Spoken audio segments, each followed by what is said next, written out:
Uh, all right. The title may be a little bit misleading. That is, yes, the first half is about Mona Lisa. The second half may not be what you want to hear, but we'll see. All right. So I need to make a bit of an advertising speech for micro-sociology, and so the pitch is this. The small details of things are the clues to social relationships. That is, what hold things together, what creates social solidarity or cohesion in varying degrees, and also what causes conflict and change. The predecessors, above all, on the empirical side are Goffman and the ethnomethodologists, but I'm not claiming, to be orthodox followers of any of them. Theoretically, the connection is, some of you know, is really trying to revive Durkheim as a micro-sociologist and synthesize this with a symbolic interactionist approach. But primarily, this is really methods-driven. Ethnomethodology came up as a movement in the 60s above all, not so much because I think of Harold Garfinkel's somewhat arcane theorizing, but above all because of the availability of portable tape recorders, and hence an entire new way of getting accessible data on the micro details, first on the auditory level, and then since the 90s, basically, we've been in the era of visual data. Videos, now omnipresent CCTV, mobile phone, and cameras and so forth.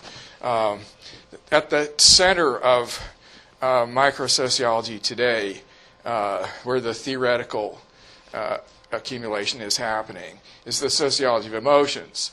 And now I know this sounds like a big overlap with psychology, and then hence how could a Durkheimian do this?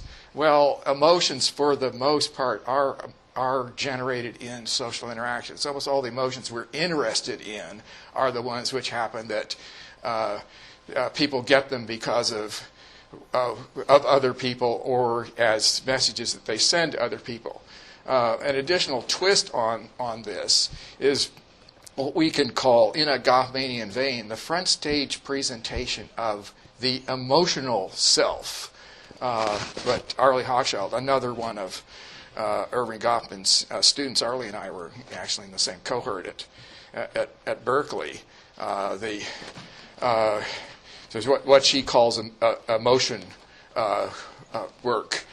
In other words, the presentation of self is above all a presentation of a self as having certain kinds of emotions. And I'm making an argument that it's a major device for all sorts of things, that indeed I'm coming more and more to the conclusion that this, if you look at how authority is enacted in real situations, whether it's accepted or not, the cues to it are quite heavily in the emotional relationship between people, and includes many other things, all ranging from high solidarity through conflict. All right, so doing emotion work. Modern politics, when you look at it, is heavily a matter of front staging certain kinds of emotional expressions. Now, the style of doing this has definitely changed over history. It's interesting to go back and look at photos of Winston Churchill. That era, people didn't do this. There was a totally different way of presenting yourself in those days. I think this started in America. We can actually do historical microsociology because it's possible to access all kinds of archives of historical photos. So we can go back to at least around the 1920s, to chart when and where things happen. Okay, we can probably quite intuitively see that those are not real smiles. Here's another example.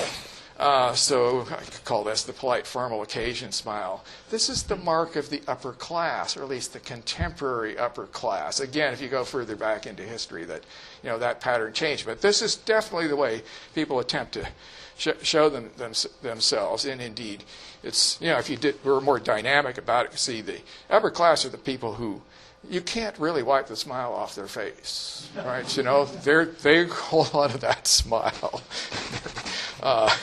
There was a woman prime minister of Turkey about 15 years ago named Turso Salar. She was called the lady with the iron smile. Okay, I need this. Shoot, go back.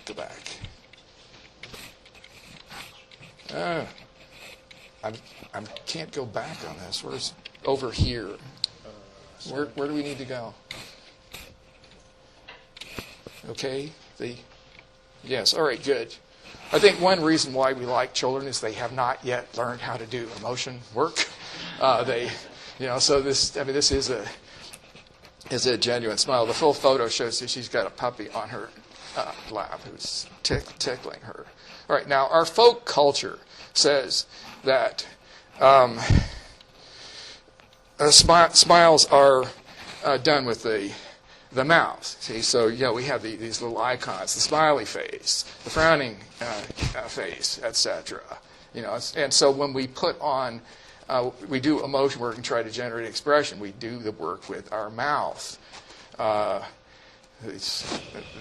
hope you've read this. I won't say what's on it. Here's where we're going to.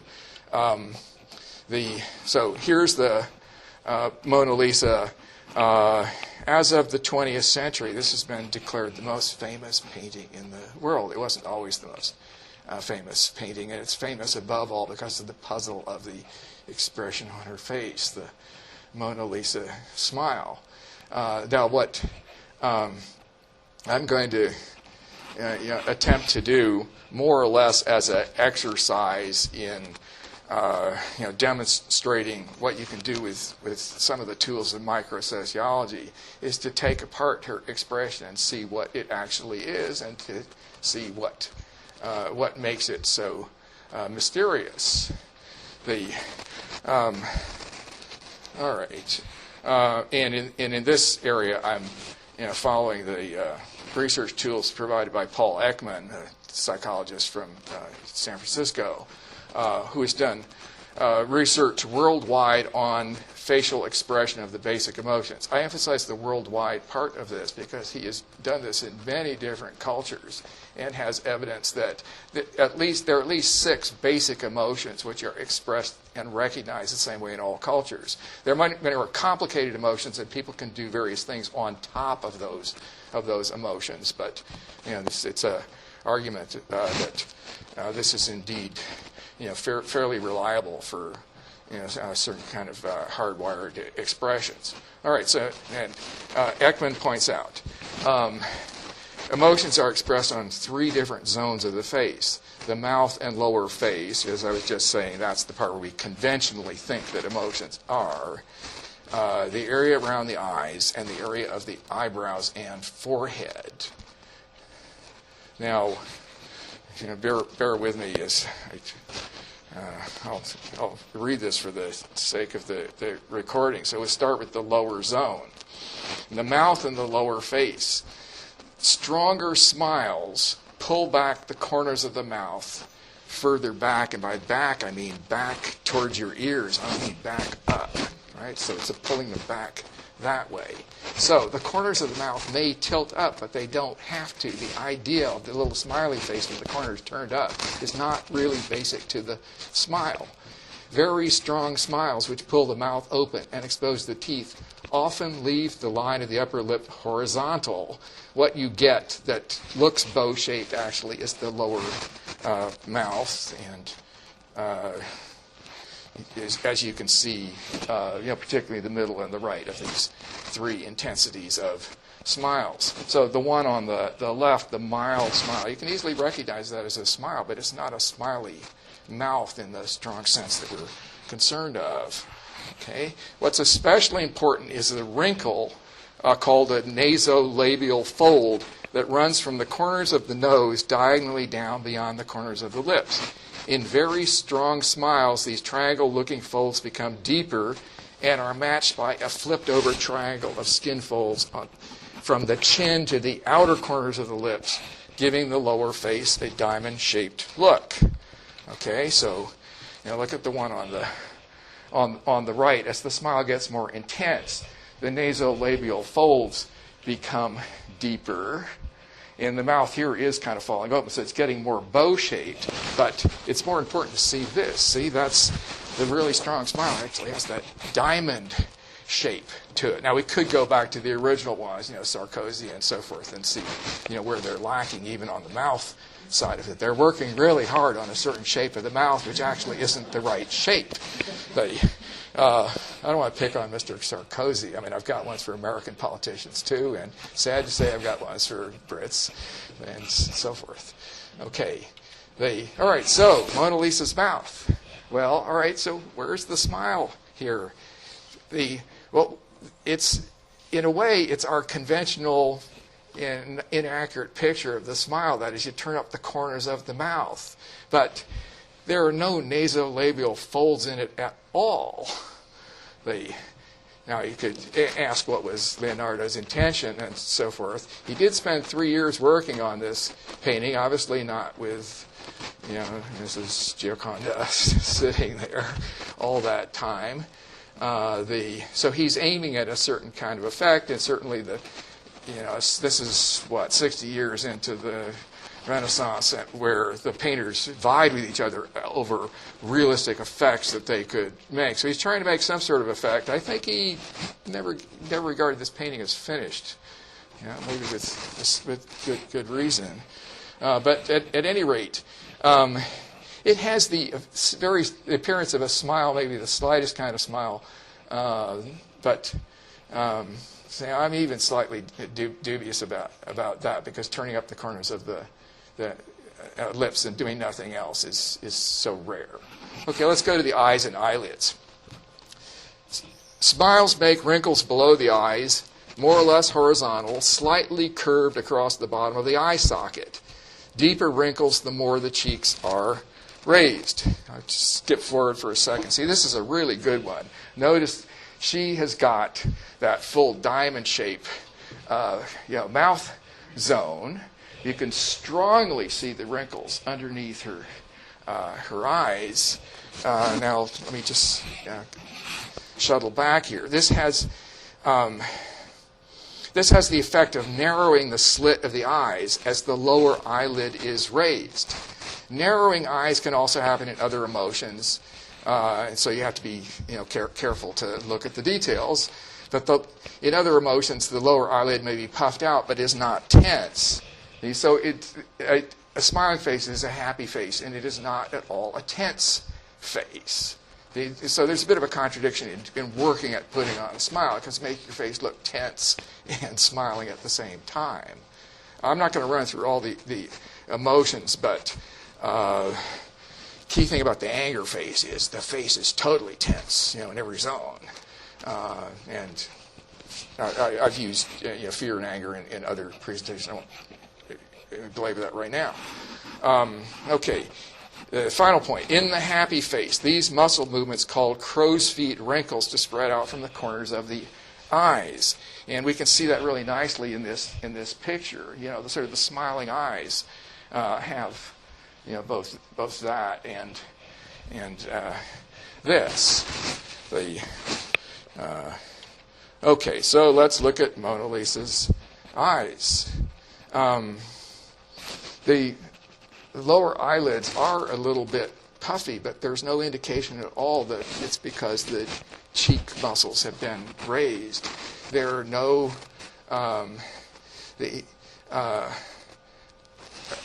eyelids are not particularly narrowed, and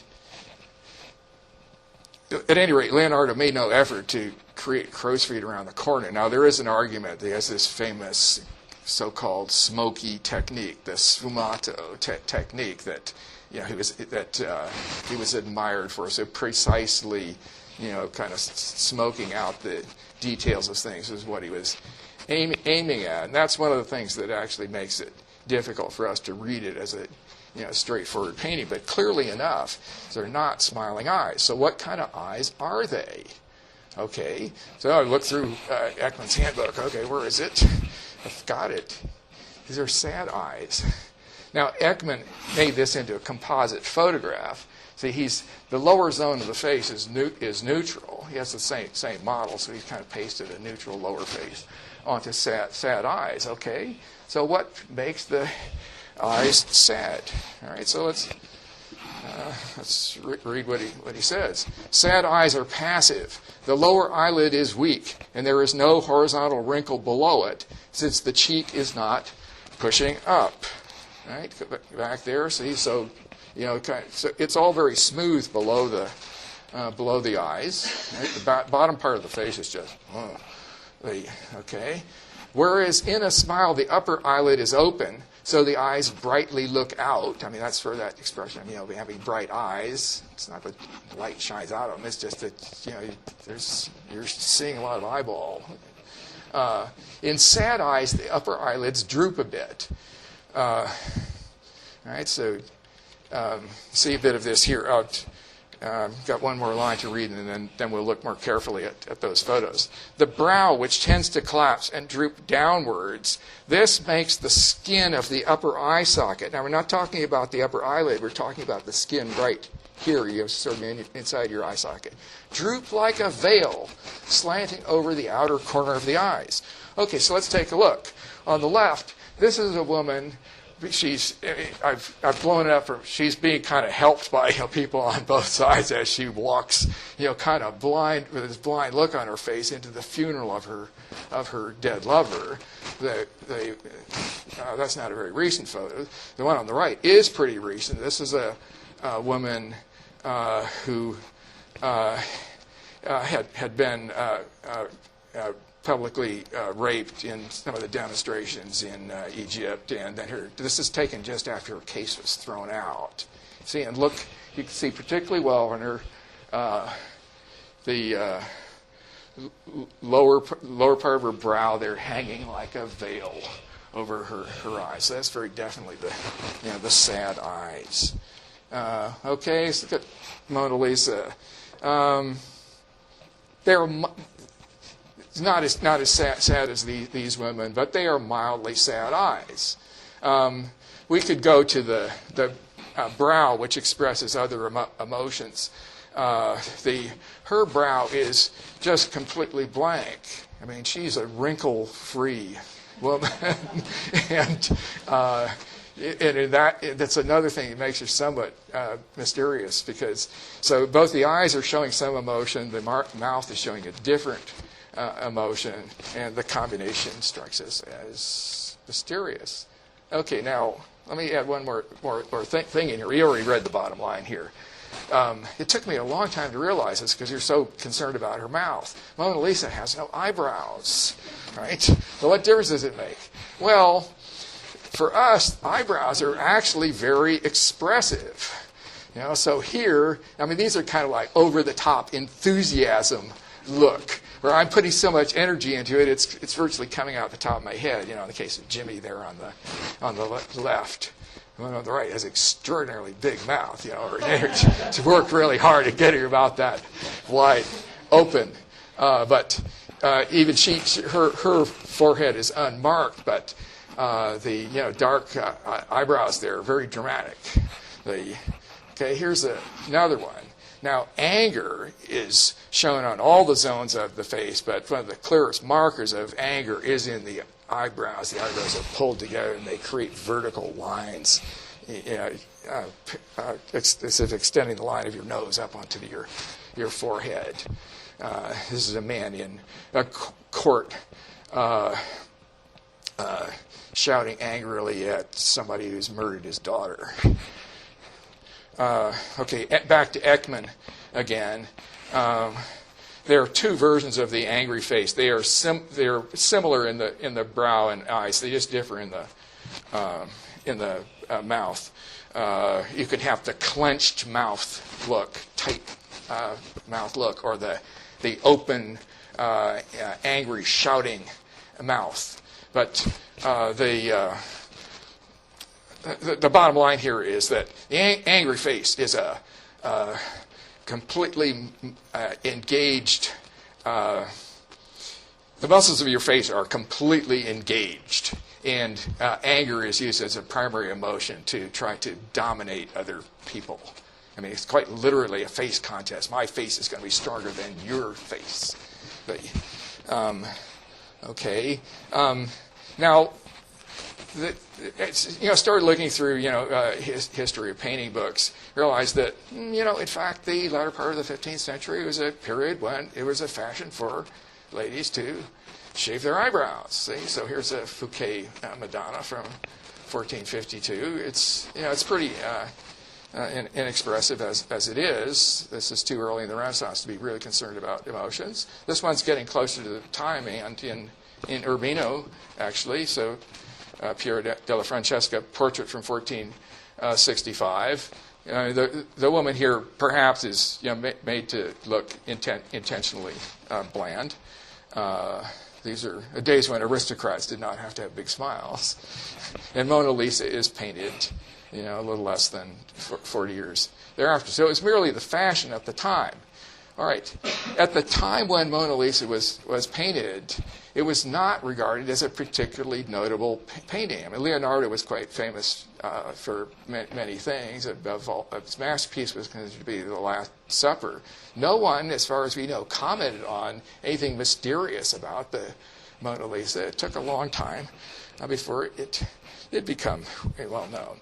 Now, here's one in the early 19th century, Ingres painting of Madame Duvauquet, 1807. And in fact, it is almost identical to the Mona Lisa, except she has eyebrows. So it has the same, slight little corner mouth, upturned, quasi-smile, rather sad-looking eyes, almost the same pose. But no one's ever commented on this. As being particularly mysterious, and I think it's because the eyebrows make it look more conventional. Now, I will readily admit I've cribbed most of this historical information from Donald Sassoon, a book called Mona Lisa, The History of the World's Most Famous Painting, and he points out that the Mona Lisa was regarded as one of Leonardo's minor works until around the 1850s to the 70s. When first in France and then in England, the movement of ultra-aesthete art critics, Théophile Gautier and right here, Walter Pater, started adulating Leonardo's Mona Lisa. And their interpretation was that she was the essence of mysteriousness.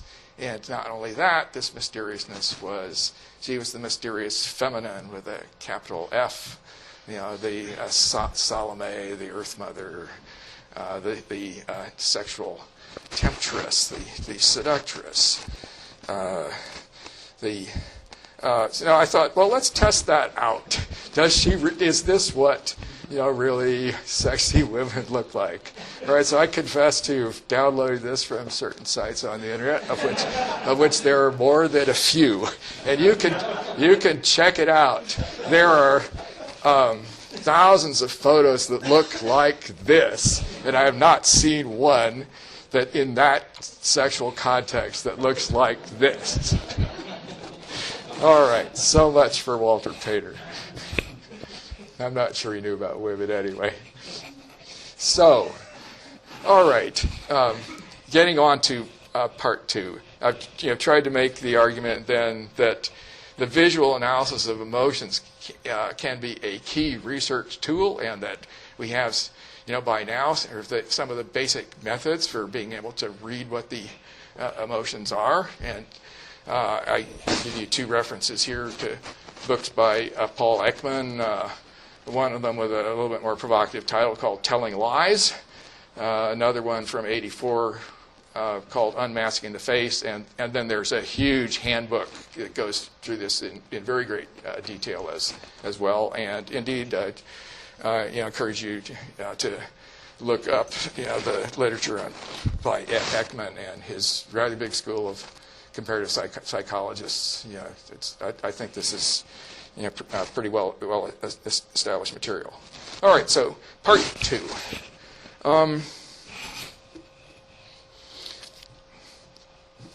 I had to choose from a number of different pieces of recent research because just now is so much more visual data becoming available and coinciding with having a theoretical frame that we can use. We're really starting to take off now with research which uses these sorts of methods. So I'm going to talk mainly about the PhD dissertation by Anna Nassauer, which she just defended at the Humboldt University in Berlin, which I'm familiar with as one of the members of her committee, and to a certain degree she's testing out elements of my theory about microviolence.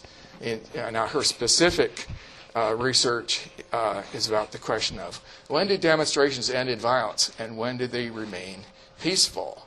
Her data is really pretty impressive. She's collected hundreds of hours of visual footage, especially taken by the mobile phones of people in protests. A lot of this posted online, some on specialized sites, some of you have to track down elsewhere. So it's a genuine multimedia triangle. It's a double triangulation of sources, police radio traffic, Google Maps to pin down where everything happened. So you can get an actual real time-space picture of what happens in a demonstration. Now, what's important about that?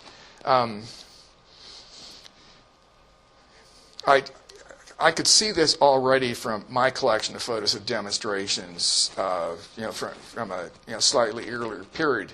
Almost all photos of demonstrations I've seen, you can see people in markedly different kinds of activities. So kind of on the whole, particularly if it turns violent, there's a relatively small group of somewhere, usually when counting the people, it's about 5% of the people in a photograph are the ones who are actually doing the violence. And then you have some people who are their supporters, and you have a lot of people who are sort of backed up at a distance. Okay, so it's very important as far as analyzing a demonstration of, which people are you looking at? And I think this is the first time we've actually been able to look at, more or less most of the people in a demonstration and see what they're doing simultaneously. And also to look at it from the police side and see what, most of the police are doing as well. And she does 30 demonstrations in Germany and the U.S., plus a couple of others from outside that zone that had particularly good data to them. The point one to start with is that although we have the image of demonstrations and riots as kind of easily morphing from one to the other, in fact, most demonstrations are peaceful, and Nassauer selected from her sample so that she could more or less evenly match ones that turned violent, ones that didn't. Here's another example of a lot of demonstrations look like this. Now, as a matter of fact, this is one of the notoriously famous demonstrations, the anti-WTO demonstration in Seattle in 1999. But most of the demonstrators looked like this, right? That kind of worthy, unified look that Chuck Tilley talks about. The waving American flags, support American families, et cetera.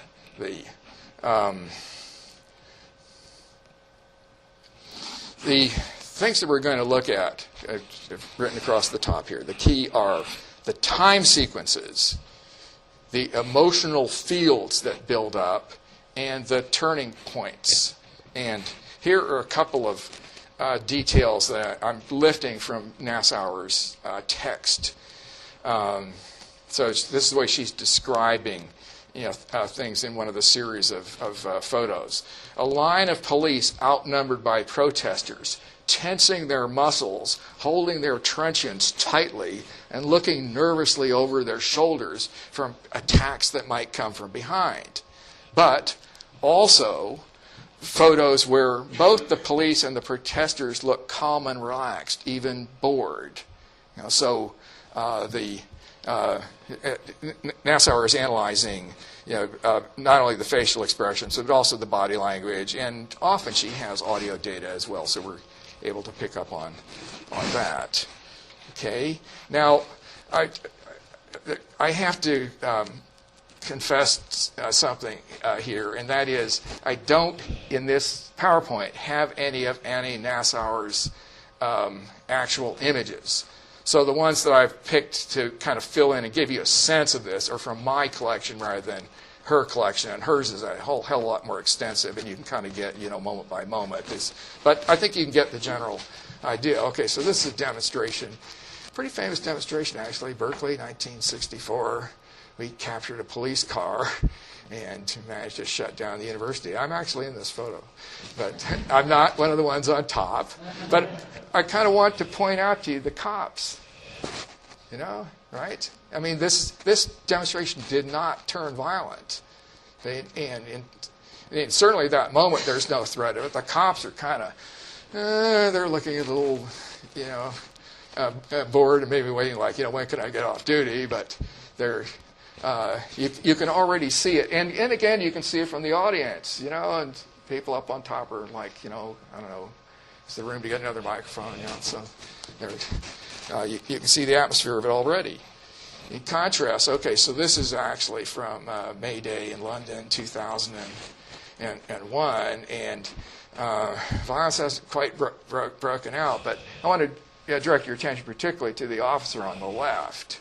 See, the one on the right is trying to get somebody to move back. He's got a bit of that angry look. The one on the right looks worried, right? And actually, the worried look is more of indicative of something that's really going to break loose. Because when violence breaks out, the anger turns into this look of fear. Okay. I'm going to simplify Nassauer's analysis down to two kinds of pathways to riots. The first she calls a loss of control pathway, resulting in what is often called a police riot. And the key ingredients are two: a combination of spatial incursions plus police organizational breakdown. Spatial incursions are when either the demonstrators or the crowd control forces do not stay in the zone assigned to them. They deviate from the parade route, break through barriers, plunge into the opposing crowd. Opposing sides don't need to make physical contact in order to fight. I mean, I say this because you might think, well, it seems obvious you can't fight unless you actually make contact. But this is actually a somewhat different point because, in fact, violence is often carried out at a distance by throwing things or by firing, and indeed most military violence is carried out at a distance, and usually at a couple hundred meters, although sometimes you can get closer than that. But, so spatial incursions actually mean physically, your body gets into the zone that the other people regard as, this is our turf. Incursions into the other side's turf shift the emotional field, and that is what typically opens up a period of sustained violence. So when I'm talking about violence here, and when Nassauer talks about violence, she really means, in effect, when the riot gets going. So, now the violence, it's not just, one or two stones that are thrown, or, the cop swings at one person, but it's as if the whole thing gets unleashed. And we'll see this in a few minutes. The whole structure of what a demonstration looks like changes totally when the riot gets going. I mean, you can spot it immediately. You'll see it as soon as you see the photos. Turf incursions produce an emotional grievance. The other side is not respecting an agreement. They are acting unfairly or irrationally and cannot be trusted. Okay? Now, this is another pretty famous demonstration, and indeed it did turn quite violent. But this is you can actually see from the photo, this is a period before it turned violent. And it's not really getting to that point. This is the famous anti-WTO demonstration in Genoa in 2001. Now, the pattern you see here, you see this over and over again in photos of the beginnings of demonstrations. Right? See, so they're the line of the black helmets here. We're seeing it from behind the police, and then over there, in fact, actually lots of helmets on the other side. But okay, now you can look at these two guys in the front. The one in the front, he's got a silver glove on, so when he gives the finger, you can see it in silver. And then there's another guy, behind him, confronting the enemy. But take a look at the orientation of the rest of the people in the crowd. This is not a focused crowd. See, they're looking in all directions. A lot of them are turned around. They're not helping out the confrontation with the police. I call those people demonstrative extremists, and we frequently see them. But the point I want to make is they're not the ones that start the riot. They're kind of, so they're acting like they're expressing what they think or want the crowd to express, but other people aren't following this, as if they're too extreme for what the rest of the group wants. There's something else which is the trigger besides them. Now, indeed, and we know this from the kind of micro-sociology I've been doing about fist fights, bar fights, gang fights. There's an awful lot of blustering, and waving your arms and shouting and cursing at people. The quotient of bluster to real violence is like 95 to 5 or more. So this is in the bluster phase. And in fact, on the most part, the police are kind of used to this, and they don't react to bluster. Okay, now the other component here, besides an incursion into somebody else's turf, is organizational breakdown. Organizational breakdown occurs when police units become cut off from each other. Higher command loses track of its own forces, or the location of different groups of demonstrators. Or logistics breaks down, so the police in the field are stressed by long hours without relief and by inadequate food and water. Just came from Anthony King's conference about cohesion in modern warfare. And I was struck by how similar this is. The thing that stress troops in combat are fairly similar to the kind of things that stress police in demonstrations. The big difference being that combat usually has more or less armed people on both sides, whereas the demonstrations, if the police are the only ones with the arms, and it's very dangerous to get them going. Under such conditions, police become tense and fearful. Rumors spread among the police. Violent threats by demonstrators or deadly attacks on isolated police cars. These are the kind of things which spread around on the police net. Now, you might think that because the police net is official, that what is on it is official. Well, try listening to it sometime. It's not always that easy to get hold of it, but it'll come out often in court cases. The police net operates just like classic experiments on rumors, where one person sitting here says this to the person next to him, and they say it to the person next to him, and it's been proven. This was done already by psychologists back in the 1930s. That by the time you get to about the fifth or sixth person, you've lost most of the original information, and it is shifted in the direction of some kind of stereotype that people think the message ought to be. So the police are actually quite prone to rumors, and indeed, as a rule of thumb, the more, I'm not talking about riots here, we're getting a little bit off of that topic. Police are more likely to beat somebody up the more people there are that come to the scene. Now, why is that? Well, the reason for that is that more people are coming because there is more voice traffic on the police net, and whereas the initial call may be moderately accurate, it gets more and more inaccurate as it gets further out, and it more and more morphs into things that say he's got a gun and he's threatened to not go out dead or alive. So it morphs into that stereotype. So the later police who come have got really quite inaccurate information about what's going on. So it's a typical rumor amplification kind of process. Okay, so the last point about organizational breakdown. So there are various ways in which police can, be under tension, and one fairly routine factor is that police don't like having their authority questioned. That's particularly true when you've got one or two cops out on patrol by themselves, so they have no immediate backup. So what they really want is kind of immediate signs that you are deferring to them, and any sign that you are not deferring to them brings a reaction of either they're going to try to really get you under control, or they're going to call for backup. And calling for backup is, on the whole, a fairly bad circumstance to get in for the reason that I was just describing. Okay, now when you have a situation of a big demonstration, particularly ones that's moving through different zones of the city, and you might have police units who are called in from different jurisdictions, and you may get Army units. So in effect, it's an ad hoc organization, often with not enough structure and communications. And if the demonstrators are moving around, and particularly if they deviate from the parade routes that they've announced, then police units may well find that we're cut off. I don't know where my support is. The police, for the most part, are used to being able to call for backup, and now the policeman's nightmare is, I'm surrounded by more people than myself, and I don't know how to get backup.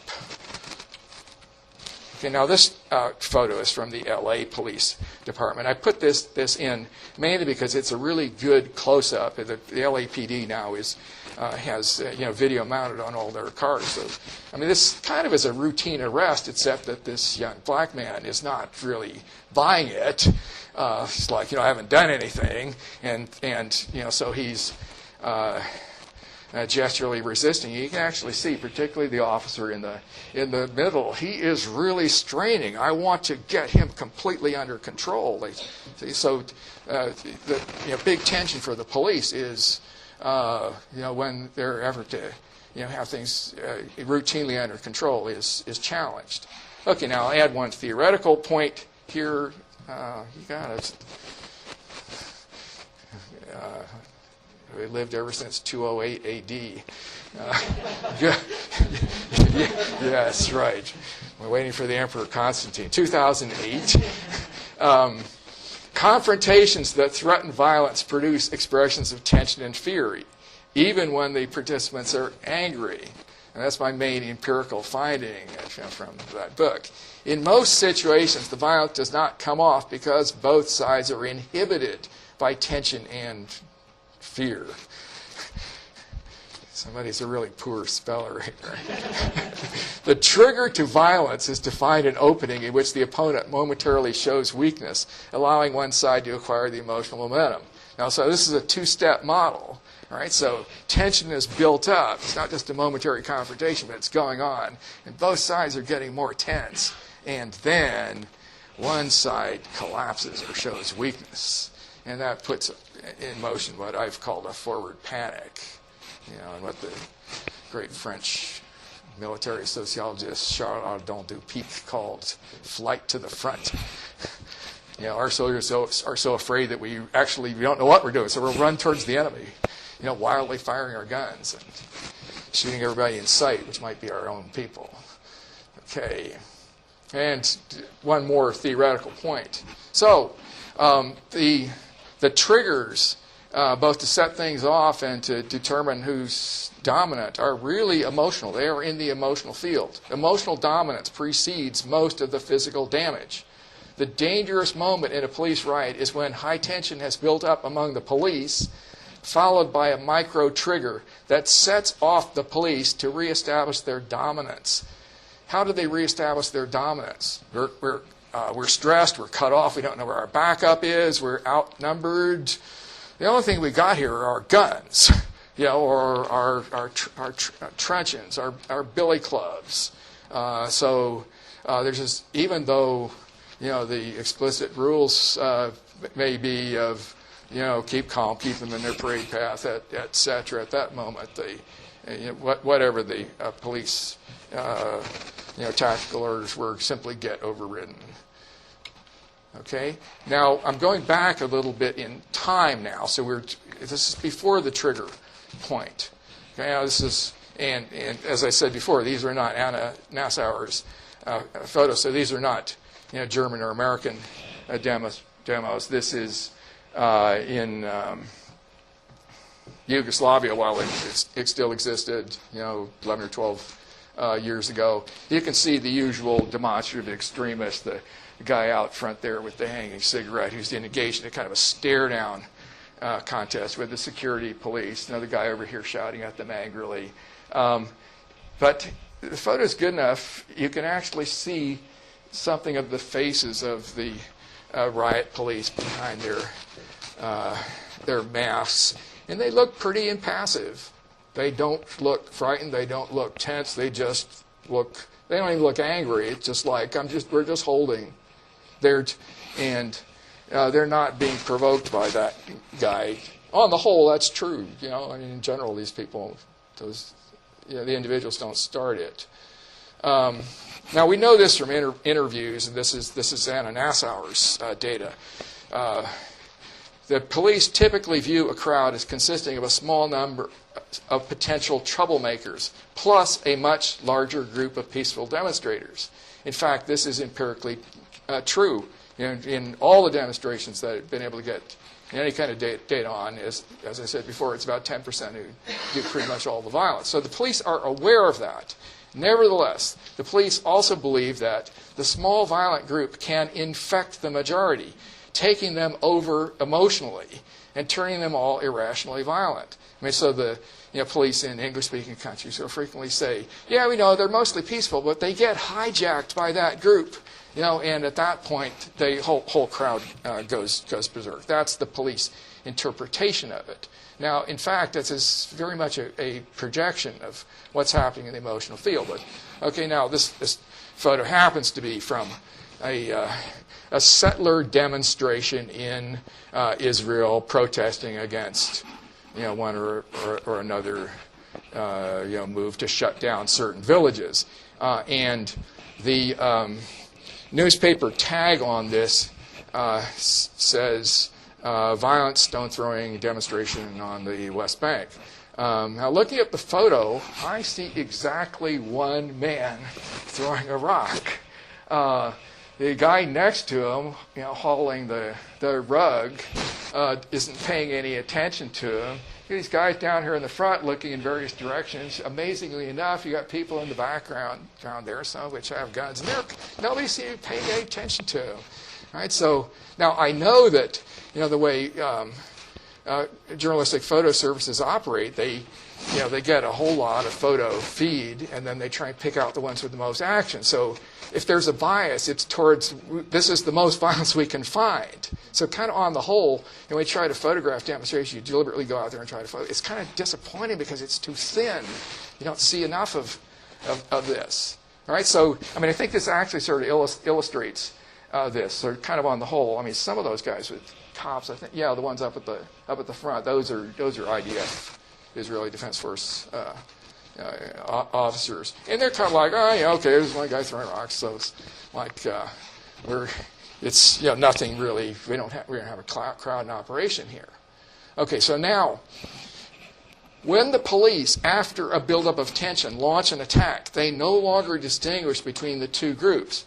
And they tend to indiscriminately beat up all those in their path who are ready targets, including non-resisting persons, women, or even bystanders or news media.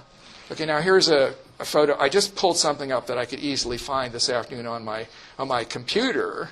But this is a really typical sort of picture. Like, okay, once we get going, who's this kind of old granny lady there? Well, she's been infected by the violence of the crowd. Knock her down too, right? Now, it kind of to see it from the police point of view, and I mean that sort of literally, to see it from the police point of view. There's a couple of terrific books which They're both cited in my 2008 book. They're psychologists debriefing police who've been in shootouts. Say, what's it like to be in a shootout? Time slows down. You feel like you're in a tunnel vision. All you can see is your target in front of you. You can't hear the gunshot of the officer next to you. In other words, they're going into this psychological tunnel where quite literally they're not very able to see that, that's the old granny lady over there. It's like, we're in the midst of, this hot rush of, these people have become dangerous and we've got to reassert control. I've got a lot more photos like that, but that will do for today. So, these are micro-situational processes. Police violence can be triggered by panicky demonstrators running away and falling down, creating an emotional field in which one cop is quickly joined by others alongside him in beating the fallen. And Anna Nassauer has some quite extended examples of this. I want to emphasize a couple points, and some of these may be useful to you if you ever get into this sort of situation. Don't fall down. I mean, no matter what you do, if the guy's going to hit you and you think he's going to hit you in the head, turn around and let him hit you in the head. He probably won't. The worst thing you can do is fall down, because that's kind of guaranteed he probably will hit you. Not only will he probably hit you, but the cop behind him will see, he hit him, they must have a good reason to hit him, or maybe it's just kind of a collective flow type of thing. So once somebody becomes a target for one of the cops, he'll become a target for quite a few others. So you get this kind of piling on pattern that happens. Okay. Am I missing something? Oh, yes. Okay. All right. So each of these little episodes, where violence breaks out, typically ends in a few seconds. On the whole, if it's a big crowd, the police don't have time to spend beating up one person for a lengthy period. And this is pretty striking. So this is a direct quote out of Nassauer. Calmer demonstrators can regain emotional equilibrium by facing the police and calling out to them in a clear, decisive voice. Such expressions are, and these are from German demonstrations, maybe they work better in Germany. We are peaceful. How about you? Sort of literally, she says, now, clear, decisive voice, and then she makes a point of saying, if you scream, that just kind of puts you in the mode of, okay, there's this irrational person over there. So you'd be screaming because you're hurt or because you're outraged or you're so surprised. Why would they attack an invalid like me? But nevertheless, it's the wrong emotional message to send. You've got to send the message of, I'm a calm, normal, collected person, and I can speak to you in a straightforward way. So it's surprising how much. It surprised me to find out that you can actually make your way around in a riot with moderate degree of safety. I'm not going to take any bets on this. If you avoid doing the things that are going to make you particularly a target, but above all, it's like stand up straight, look him in the face, and be calm. Now, I'm not guaranteeing that'll work everywhere. That is if they're really looking for an excuse to beat up or kill, massacre a certain category of people. But even there, one of my other students, former student Stefan Klusman, who's at Chicago now, has dug up data on the genocide in Rwanda, and he said to the extent that actually people kind of resolutely faced their attackers, they would often go and look for somebody else. It's like they prefer the ones who are cowering. Okay, second pathway, and I'm getting towards the end here. This is sort of the obverse of the first one. The first one we call police riot. So this is one which is, Anna Nassauer calls it demonstrators' offensiveness pathway to violence. And so the key here is another combination. The demonstrators are threatening violence, and typically that's a small proportion of the demonstrators who are doing that, and a portion of the demonstrators are engaging in property damage. Okay, so now this might think this is sort of a matter of, okay, certain demonstrations, they've just simply planned them to be violent, and there are different cultures of demonstration, and particularly certain parts of the world. In the West, Greece is one place where the demonstrators often say, "Oh, it's we want to be violent, we want to be disruptive." Nevertheless, by making comparisons, Nassauer found that whether violence breaks out or not is not really determined by whether the protest organizers chose a violent or disruptive strategy. The reason is, even deliberate violence does not occur automatically. No demonstration starts out with violence. It only emerges at certain times and circumstances, even if the chosen strategy favored violence. So let me underline that. I mean, suppose you've got a demonstration where you've actually got particular factions say, we really are aimed to destroy property, fight with the police. That's not a guarantee that it's going to happen. And the reason that it won't guarantee it is because it's clearly a matter of timing, and the timing is a matter of the emotional field. And in no demonstration is the emotional field there right at the moment, at the first moment. So even though we're there and we want to generate some violence, the question is when, and so it may well be that the moment doesn't actually come. So that's it. That happens in other kinds of violence as well. Okay, so violent groups that advertise themselves in violence, in recent years, particularly the Black Bloc, are very widely present in demonstrations. In fact, Nassauer said in her sample, almost all of them had the Black Bloc in them, but half of the demonstrations did not turn violent. Furthermore, even the presence of weapons among demonstrators does not automatically lead to violence. So these are usually low-level weapons. So a moment when people start gathering stones to throw or inflammable materials. Nevertheless, even that is not the key turning point. So what is the key turning point? Okay, here's just one photo of the Black Bloc. Actually, I think this is street theater to a large extent, but there's definitely this ideology of we're not going to take violence from the police. We're going to dish it out ourselves. Or again, the anti-WTO demo in Genoa in 2001. So this is one taken from the side of the demonstrators, and you see two rock throwers out in front. Now you might think, okay, this is the moment that precipitates the violence. In fact, it doesn't. That's not violence. Other than this rather ineffective throwing of rocks, if the police over there don't have their shields on, so that didn't precipitate it. And you can tell. Look at the orientation of the people in the crowd. Some of them are looking towards the front, but quite a lot of them are in different orientations. They're not galvanized as an attacking group.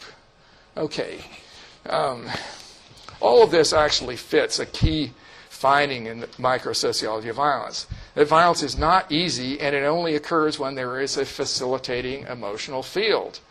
Threats of violence are, on the whole, rhetorical bluster, an effort at intimidation. Threatening bluster is present in many kinds of confrontations, but threat alone is insufficient to produce violence. Okay, now this, one of the things I like about this photo, this is Madrid, 2004. It's right after the big bombing of the Ochoa train station. It happened, just before an election. There was actually a big outpouring of the left. So the government rigged it, so we'll win the election. It actually, turned, the whole tide there. But more in the micro direction, this man in the middle is a really good example of somebody angry. That's an angry face, right? You can see the brow, you can see the mouth. This demonstration did not turn violent. Right? Just the fact that you have angry people, and even very demonstrably angry people, you can see a bit of a cute to it in here. And you look at this cop's face. He's looking at him more or less directly, but his face is impassive. He's neither angry nor upset, by it. The emotional field is, well, okay, you're venting, right? So, people who are venting don't actually get a lot of respect. Demonstrators escalate the situation by causing property damage, breaking windows, looting, and setting fires. The people who do this, the Black Bloc, for example, tend to define this activity as nonviolent. They say, attacking only inanimate objects rather than human beings. But the police find this tension-raising because it violates their normal commitment to stopping crimes. It's the kind of thing, if you weren't having a demonstration, the police would immediately want to make an arrest. So it makes the police more tense. A more subtle consequence that Nassauer pointed out. Only a minority of 10% or less of the demonstrators may engage in property damage, but it affects the other 90% because it makes them more tense. The majority dislike this portrayal of themselves as destructive people, and they may even attempt to stop the property destruction. It also makes them fearful of what the police will do. So there's this strange unintended consequence of property damage by a small percentage. That is, it increases the tension on both sides. This creates an emotional field pervaded with tension, and both sides become more upset. This sets the stage for tipping points at which violence breaks out. The orderliness of the demonstration is broken, and that of the police as well. And as we'll see in the following sets of photos, there's this huge distinction between the early part of the demonstration, what I call the standoff phase. People stand in solid lines. You may have some emotional demonstrations by a few individuals, but the lines remain steady. During the violent phase, the crowd breaks up into little clusters, and this is the dangerous part. Okay, so now you might think, okay, that's pretty confrontational, but look at the faces of the crowd control forces. They're like just solid expressions on their face. I'm not going to be affected by you, although maybe there's a little bit of a feeling of, if we get an opportunity here, I'm going to get you, but right, as of not yet. On the other hand, this is what it looks like when the violence breaks out. Now, those of you, go to movies may find this a little bit weird because Hollywood directors and all other directors kind of like to choreograph this thing where everybody is beating on everybody else. You have two big lines like a rugby scrimmage, but and in reality they all look like this. I mean, this just happened to be one that took place in Cairo in 2006. The lines break up, and then you get basically little clusters of people running around. Now, what the dangerous thing that happens here is when the clusters consolidate like this. Now, I'm going to show you both on the same side. That is, clusters. I've counted them, and when you get clusters of one person who is surrounded by somewhere between 3, 6, 7 other people, there you've got the situation where somebody is going to get beat up. So over and over again. So the demonstrators, the active or violent part of the demonstrators, this happens to be from Argentina, form together in little clusters if they're giving each other emotional support in the rock throwing. The police often look the same way. In the background, they've got somebody who they've knocked down onto the ground, and they handcuff behind their back. These police actually look fairly tense, but it's the arithmetical thing here that's so striking, that little circle of 6 or 7 people with one in the middle. I've got a lot more of those photos, and that's an overwhelming pattern. Okay, getting very near the end here. Nassauer in her data located what you can call a danger time zone, the period between about 1.5 hours to 2.5 hours after the demonstration has begun is the time when violence is most likely to be triggered off. At the beginning, they haven't built up enough tension for it to happen. And apparently after about 2.5 hours, the demonstration loses whatever tension it's developed. It's like people become habituated to the standoff, and whatever tension there is goes away. And Nassauer actually is a piece of research that has some practical payoffs, not just for the police, but for us as ordinary people. She suggests micro-interactional tactics can be used to prevent violence, such as specific ways for demonstrators to talk to the police and vice versa, that have the effect of keeping tension from growing into uncontrolled violence. All right, and my conclusion then, if I had more time, I could run through another, half a dozen really interesting recent empirical studies using video data of various sort.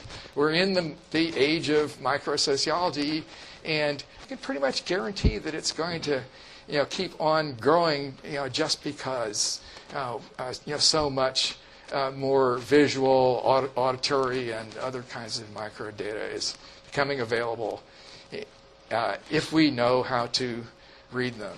Thank you for your attention.